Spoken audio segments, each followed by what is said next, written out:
Assalamualaikum warahmatullahi wabarakatuh. Perkenalkan, kami dari kelompok 7. Pada hari ini, kami akan mempresentasikan review materi dari pertemuan pertama hingga pertemuan akhir. Anggotanya ada saya sendiri, yaitu Anggi Niko Juneko Selahi, dengan NPM C10200173.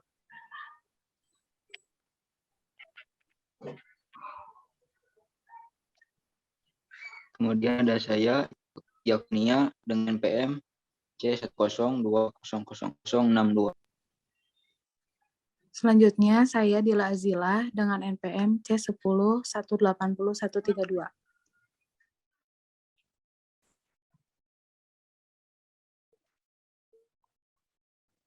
Baik, dari bab 1 sendiri, ada akuntansi dan standar keuangan. Akuntansi merupakan suatu sistem informasi keuangan yang bertujuan untuk menghasilkan dan melaporkan informasi yang relevan bagi berbagai pihak yang berkepentingan. Akuntansi itu sangat penting dalam kehidupan, terutama dalam mengatur keuangan seperti memudahkan manajemen dalam mengambil evaluasi atau mengendalikan strategi yang diterapkan dalam suatu bisnis tertentu. Akuntansi sendiri dapat dikumpulkan menjadi dua, yaitu akuntansi sektor mikro dan akuntansi sektor makro. Akuntansi sektor mikro terdiri dari dua komponen, yaitu akuntansi bisnis dan akuntansi organisasi nirlaba. Sedangkan akuntansi sektor makro terdiri dari tiga kelompok, yaitu akuntansi pemerintahan, akuntansi pendapatan nasional, dan akuntansi lingkungan. Di Indonesia sendiri, standar akuntansi diterapkan menjadi 5 bagian. Yang pertama, ada standar akuntansi keuangan yang ditunjukkan untuk perusahaan go public, seperti perusahaan yang sudah terdaftar di Bursa Efek, di mana laporan keuangan tersebut bisa dilihat oleh publik.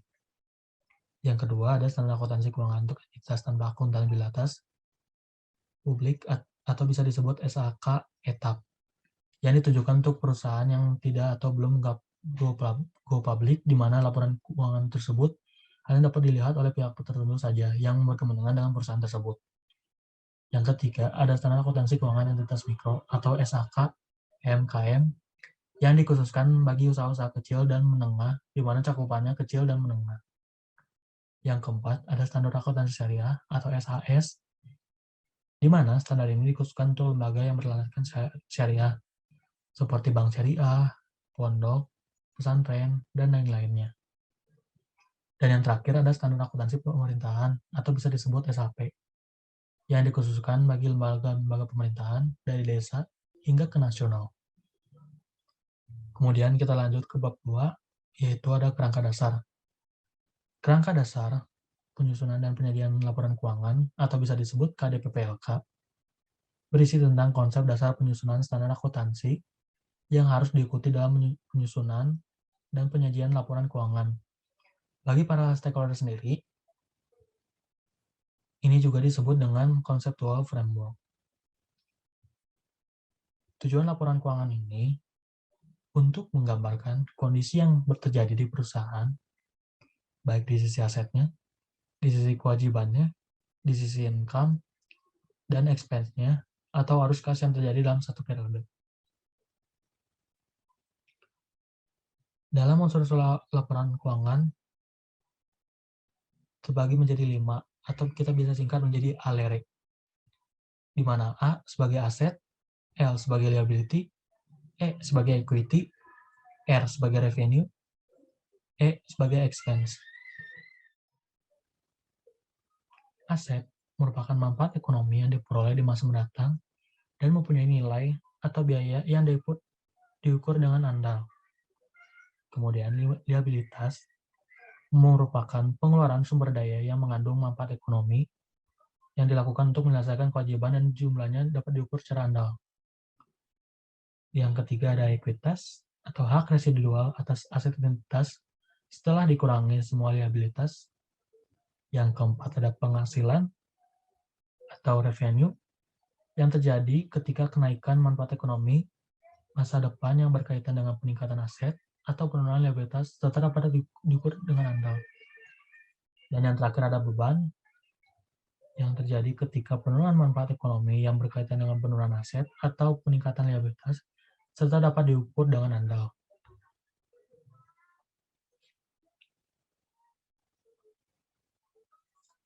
Kemudian ada bab 3, laporan laba rugi komprehensif dan laporan perubahan ekuitas. Berdasarkan dari PSAK 1 yang mengadopsi IAS 1 2012, tujuan dari laporan laba rugi komprehensif ini yaitu untuk memberikan informasi tentang kinerja keuangan selama satu periode tertentu guna untuk menghitung dan menganalisis profitabilitas, efisiensi, return on investment, laba per saham, dan ramalan arus kas masa depan. Selain itu juga tujuannya untuk mengevaluasi kinerja yang telah berlalu, memprediksi kinerja di masa mendatang, dan membantu dalam memperkirakan risiko atau kemungkinan pencapaian arus kas di masa depan. Dalam unsur laporan laba rugi komprehensif ini terbagi menjadi dua, yaitu adalah penghasilan income dan beban atau expense. Penghasilan income dapat dibagi menjadi dua, yaitu dari pendapatan atau yang biasa kita sebut revenue, merupakan hasil yang didapatkan dari aktivitas biasa, seperti hasil dari jasa, hasil dari penjualan barang, dan lain-lainnya.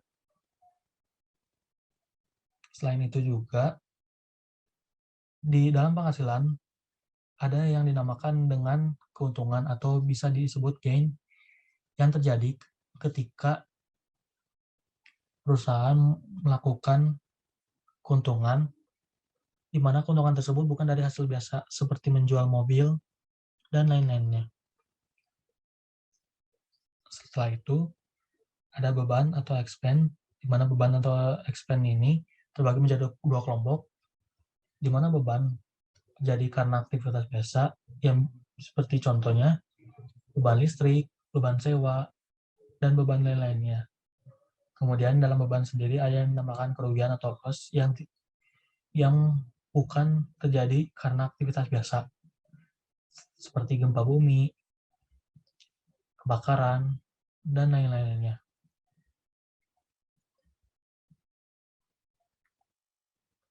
Kemudian, tujuan laporan perubahan ekuitas yaitu agar perusahaan dapat menggambarkan peningkatan maupun penurunan dari aktiva bersih dalam suatu periode tertentu.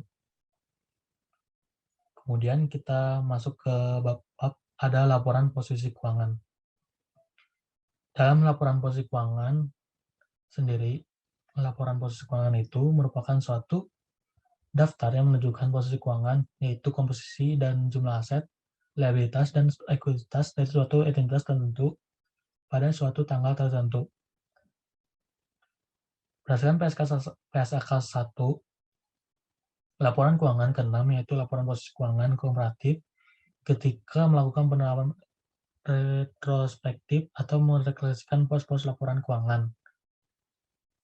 Kemudian ada kegunaan dan keterbatasan laporan posisi keuangan, yaitu yang pertama dari kegunaan, yaitu untuk menghitung tingkat pengembalian, mengevaluasi struktur modal, menilai risiko dan arus kas masa depan, melakukan analisis, liquidity, solvability, atau fleksibilitas keuangan atau bisa disebut financial flexibility.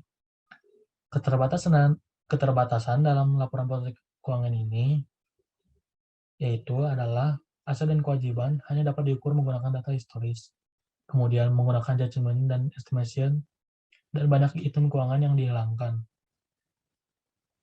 Yang terakhir ada unsur dan penghasilkan laporan posisi keuangan.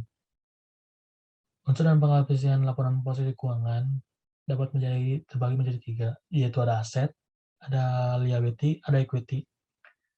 Contoh daripada aset yaitu seperti perlengkapan, kas, piutang, dan lain-lainnya. Selain itu ada liability atau liabilitas atau bisa disebut kewajiban. Contohnya seperti utang usaha, utang bank, dan lain-lainnya. Dan yang terakhir ada equity atau ekuitas. Contohnya seperti modal, modal biasa, dan modal saham. Dalam PSK 1, mewajibkan entitas mengajukan aset lancar dan aset tidak lancar, serta liabilitas jangka pendek dan liabilitas jangka panjang sebagai klasifikasi yang terpisah dalam laporan posisi keuangan. Selain itu juga, PSAK 1 mewajibkan entitas menyajikan aset lancar dan aset tidak lancar, serta liabilitas jangka pendek dan liabilitas jangka panjang sebagai klasifikasi yang terpisah dalam laporan posisi keuangan. Kemudian akan dilanjutkan oleh teman saya, Ia Kurnia.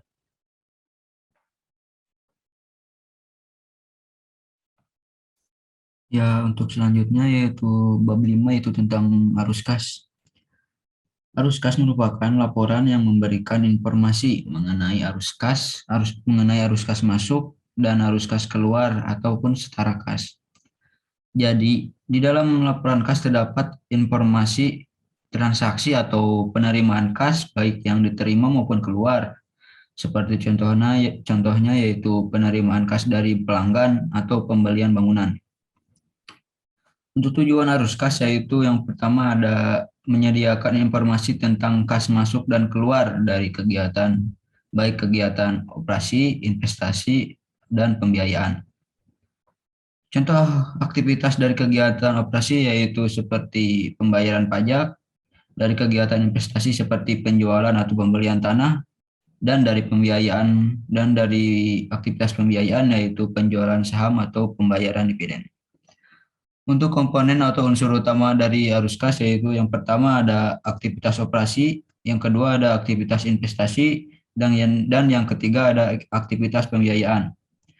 Perbedaannya yaitu untuk aktivitas operasi yaitu berhubungan dengan kegiatan utama perusahaan seperti penjualan atau penerimaan kas. Kemudian untuk aktivitas investasi berkaitan dengan perolehan dan pelepasan aset, baik yang berjangka panjang maupun jangka pendek, seperti penjualan tanah atau pembelian bangunan. Selanjutnya yaitu aktivitas pembiayaan yaitu berkaitan dengan penerimaan dan penyerahan kas, yang biasanya bersifat jangka panjang, contohnya pembayaran utang dividen atau penerimaan kas dari saham. Untuk penyajian dan pembuatan laporan arus kas yaitu ada dua metode. Yang pertama ada metode langsung dan yang kedua ada metode tidak langsung. Perbedaan utama dari kegiatan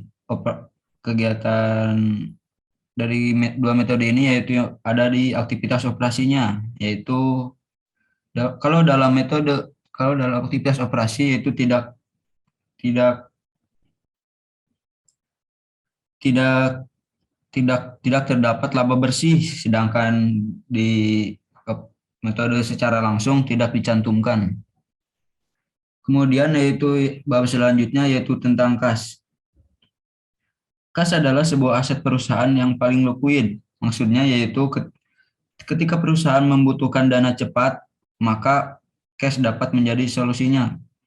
Kenapa? Karena cash memiliki sifat mutasi yang dapat mudah diubah ke dalam bentuk uang tunai. Kas juga diakui sebagai nilai wajar. Maksud nilai wajar di sini yaitu ketika kita menyimpan uang 1 juta di bank dan ketika pada tahun mendatang si uang tersebut diakui senilai 1 juta walaupun kurs uang tersebut mengalami kenaikan di tahun berikutnya. Untuk jenis-jenis kas yaitu ada kas besar. Kas besar biasanya digunakan bukan untuk digunakan kegiatan sehari-hari. Contohnya seperti pembelian mobil mewah. Kemudian ada kas kecil. Kas kecil biasanya digunakan untuk pembayaran uang sehari-hari. Seperti contohnya yaitu pembayaran administrasi bank. Kemudian ada bank. Bank merupakan salah satu tempat penyimpanan dan peminjaman uang yang ketika kita butuhkan dan biasanya dalam bentuk deposito atau tabungan. Kemudian ada restrict cash atau disebut juga dengan kas terbatas. Misalnya, kas yang digunakan untuk kepentingan di masa depan. dalam sebuah perusahaan mah kas yang disisihkan untuk biaya pesangon atau pensiun para karyawan.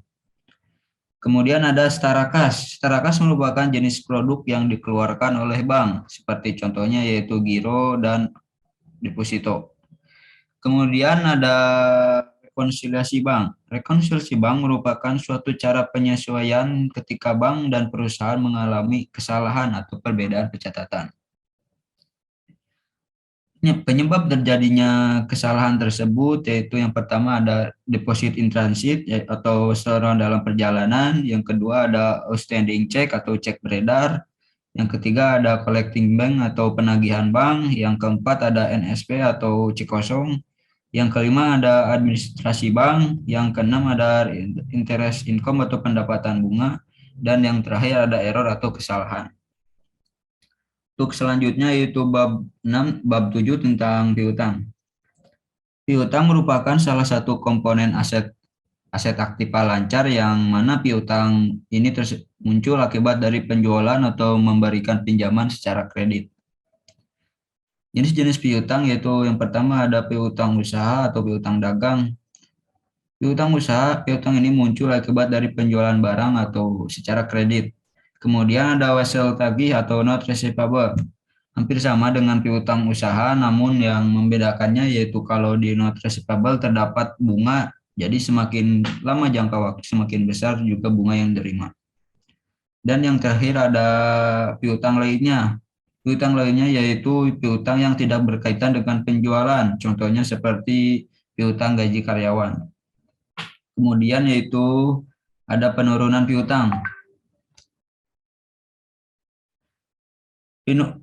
Menurut PSAK 50 dan 55, penurunan terjadi jika salah satu perusahaan mengalami pailit, kebangkrutan, atau kemungkinan mengalami kesulitan keuangan. Dan dengan adanya penurunan ini, maka perusahaan perlu melakukan laporan piutang tak tertagih. Untuk cara menghitung piutang tak tertagih yaitu ada dua metode. Yang pertama ada metode roll rate, yaitu dengan cara mendebit atau menghapus hutang tak tertagih. Contohnya seperti ini nih.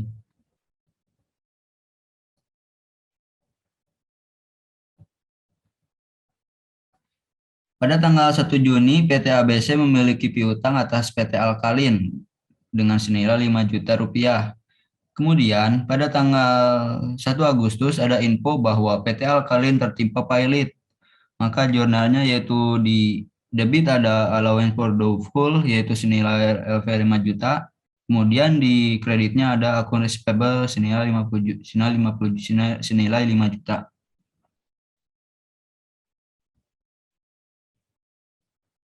Kemudian yang kedua ada metode aperture, yaitu dengan cara membagi total cek atau penurunan nilai dengan banyaknya tahun atau data hutang tersebut. Untuk selanjutnya saya serahkan kepada Dila. Untuk bab 8, selanjutnya ada inventory, yaitu salah satu akun yang tersaji di laporan posisi keuangan dan laporan laba rugi sebagai salah satu perhitungan harga pokok perolehan. Untuk persediaan barang, di sini ada dua perusahaan, yaitu perusahaan dagang dan perusahaan manufaktur. Perusahaan dagang, perusahaan yang membeli suatu barang lalu dijual kembali kepada konsumen. Barang yang dibeli oleh supplier masuk ke inventory dalam bentuk wujud. Untuk perusahaan manufaktur, tidak hanya membeli barang jadi yang langsung dijual, tetapi membeli bahan baku, lalu diproses, dipacking, lalu dijual. Selanjutnya ada metode penentuan kuantitas persediaan. Yang pertama ada kepemilikan, FOB, Free on Board Shipping Point, berdasarkan pembelian. Barang tersebut akan diakui ketika PTA menjual ke PTB, yang dimana barang tersebut masih dalam perjalanan, namun PTB sudah mengakui inventory. Selanjutnya ada FOB, Free on Board Destination, mengakui inventory ketika barang tersebut sudah diterima oleh PTB dengan selamat oleh PTA. Selanjutnya ada konsinyasi, yaitu produk yang kita dijual lagi oleh pihak lain untuk membantu penjualan. Selanjutnya ada penjualan angsuran yang terjadi di perusahaan-perusahaan yang menjual barangnya secara kredit. Selanjutnya ada metode penilaian persediaan. Ada dua metode, yaitu metode perpetual dan metode periodik.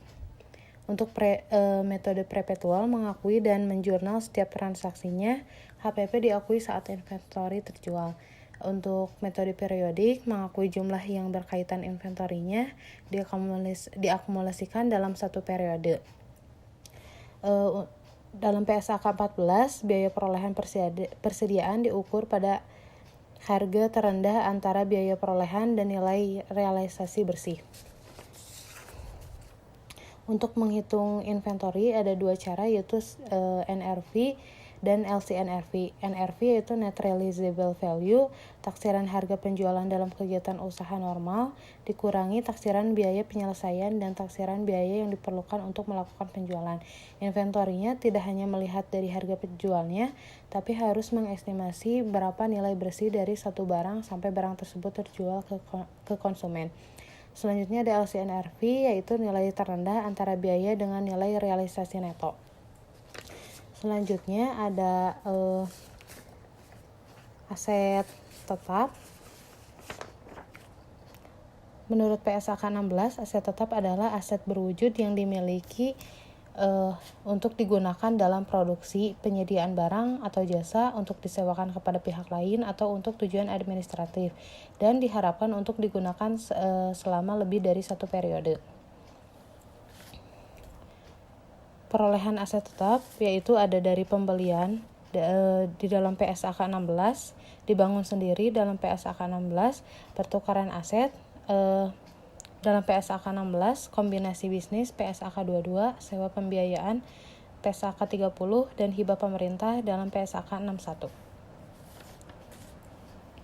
Menurut PSAK 16, pengukuran awal yaitu mengatur bahwa jika terjadi pergantian signifikan dari suatu aset, maka nilai tercatat dari bagian yang diganti harus dihentikan pengakuannya, dengan nilai penggantian ditambahkan dalam nilai aset tetap.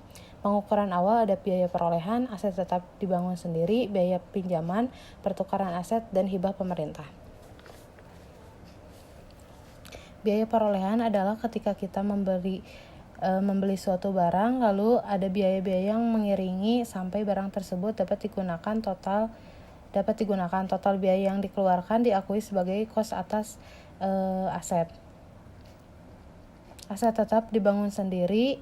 Ada periode kapitalisasi yang dimana harus mengakui semua kas yang dikeluarkan masuk ke dalam harga perolehan, dan setiap beban-beban tambahan maka pengeluaran tersebut harus dibebankan yang diakui di laporan laba rugi, seperti biaya pemeliharaan hotel.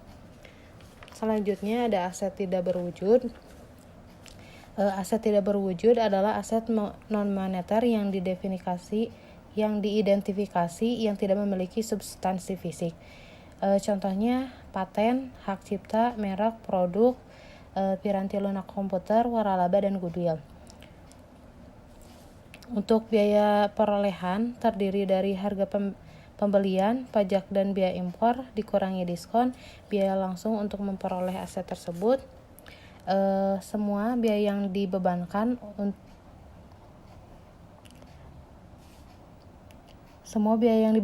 untuk memperoleh aset tidak berwujud maka diakui sebagai kos atau harga perolehan, kecuali diskon sifatnya mengurangi kos. Aset tidak berwujud mengalami penurunan nilai yang disebut amortisasi atau umur manfaat. Aset tidak berwujud terdiri dari manfaat terbatas dan umur manfaat tak terbatas. Menurut PSAK 19, mengharuskan aset tak berwujud tidak memiliki nilai sisa terkecuali yang pertama ada komitmen pihak ketiga untuk membeli aset tersebut. Yang kedua, terdapat pasar aktif. Aset ada yang memiliki masa manfaat dan ada yang tidak memiliki masa manfaat.